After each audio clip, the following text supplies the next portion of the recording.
Vamos lá, pessoal, estamos de volta. Depois de aprendermos o que é uma norma jurídica e sabemos a diferença entre regras e princípios, nós vamos agora entender como que esse ordenamento jurídico é estruturado. E para isso nós vamos utilizar aqui a pirâmide de Kelsen. Hans Kelsen foi um dos juristas mais influentes do século XX. Ele escreveu uma obra muito famosa chamada Teoria Pura do Direito. Eu tenho essa obra aqui,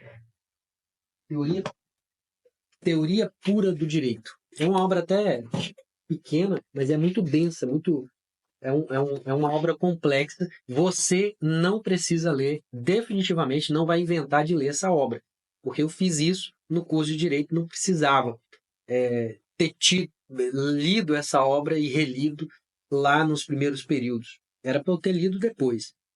E para concurso também você não precisa ler essa obra, tá bom?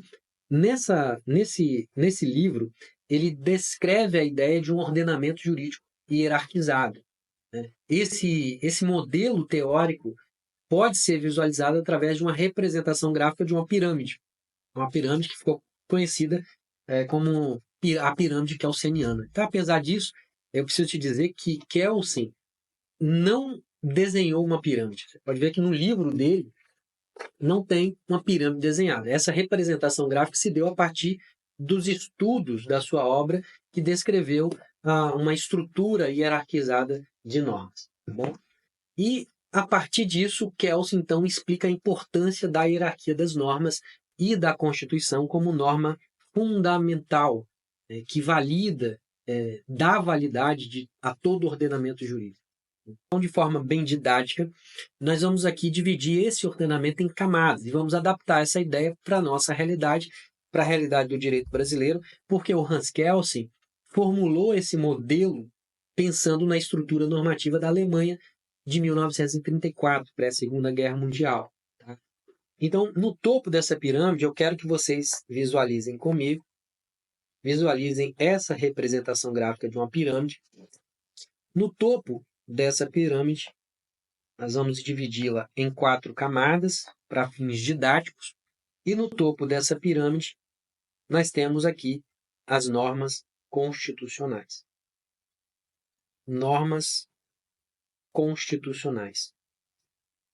Essas normas constitucionais são os dispositivos do texto escrito e os tratados internacionais de direitos humanos, que versam sobre direitos humanos, aprovados ali de acordo com a regra do artigo 5º, parágrafo 3º, que são aqueles tratados aprovados em cada casa do Congresso Nacional, com quórum mais qualificado, em 2 turnos, por 3/5 ali dos membros, dos representantes do Congresso Nacional.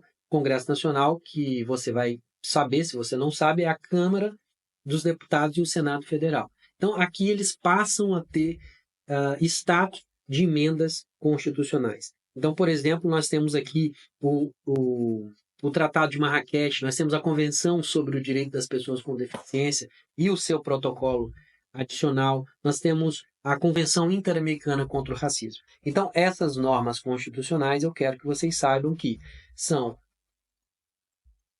as normas, os textos da Constituição da República e os tratados internacionais de direitos humanos que foram aprovados de acordo com a regra do artigo 5º, parágrafo 3º, que é um quórum mais qualificado.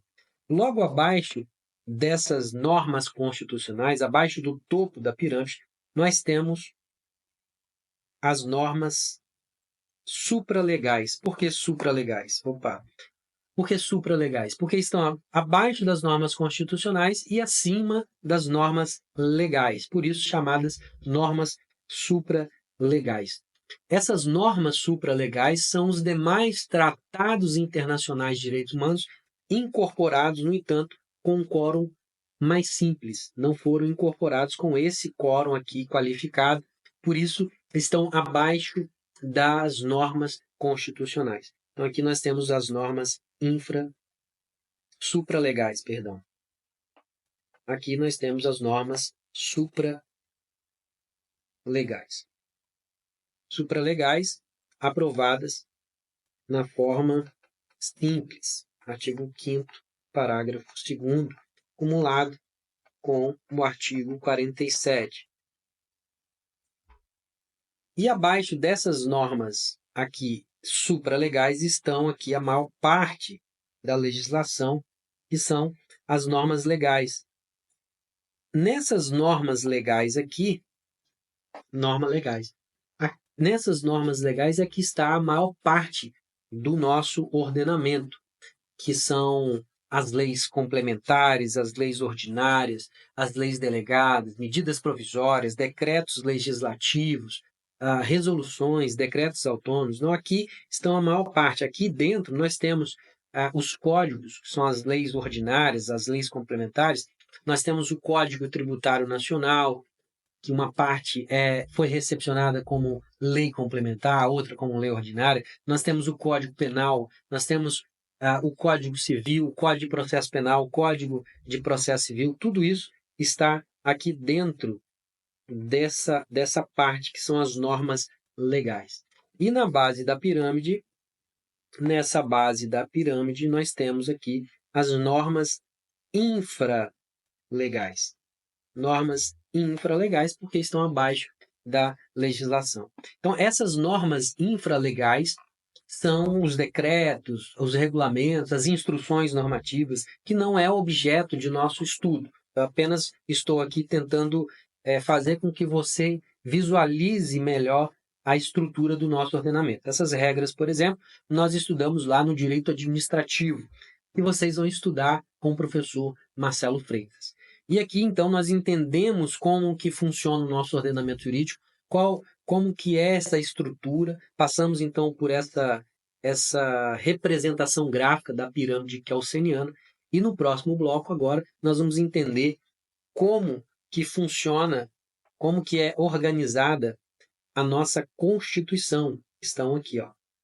As normas que estão aqui, nesse topo, nós vamos aprender no próximo bloco. E depois, nas outras aulas, vamos aprender também sobre os tratados internacionais de direitos humanos, vamos aprender sobre como que esse tratado é incorporado ao nosso ordenamento, quais são as consequências disso. Então vamos tomar um café e no próximo bloco vamos ver como que a nossa Constituição da República é organizada.